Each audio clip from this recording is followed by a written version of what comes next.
A man wanted in a disturbing case of animal abuse is now behind bars after spending hours on the run. Brevard County deputies say 18-year-old Joseph Pendergrass is accused of beating a small dog while working at a local boarding facility. And we have to warn you, the video in this story is pretty graphic. News 6 reporter James Barbero joins us with more on how deputies got results and made the arrest.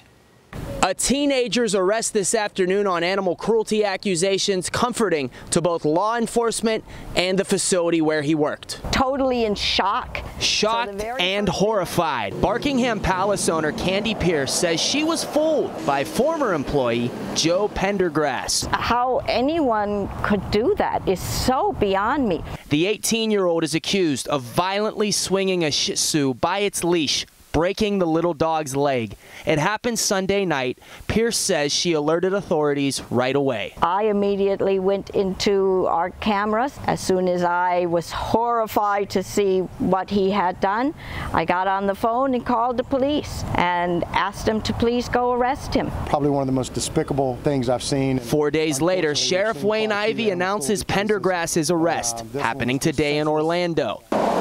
The sheriff says earlier this week, the teen fled the state. Sheriff Ivey says Pendergrass was in Georgia until his family convinced him to come back home and surrender to authorities. The simple message is, if you hurt an animal in Brevard County, you hurt a child, you hurt a senior, you hurt anybody, you're going to jail, and we're not going to play about it. Barkingham Palace says Pendergrass began part-time work at their facility back in November. The owner says he passed their background check and had nothing in his record to give the impression he was anything but an animal lover. To make it through all of that without having a wonderful, kind heart to animals, we're shocked. None of us saw it coming. In Brevard County, I'm James Sparvero, News 6. And there is some good news for the little dog. The sheriff says it is continuing to heal at the vet. The dog is expected to make a full recovery. Now, we first told you about this with a push alert from our free News 6 app. You can get these notifications right to your phone. Just head over to your app store and search WKMG.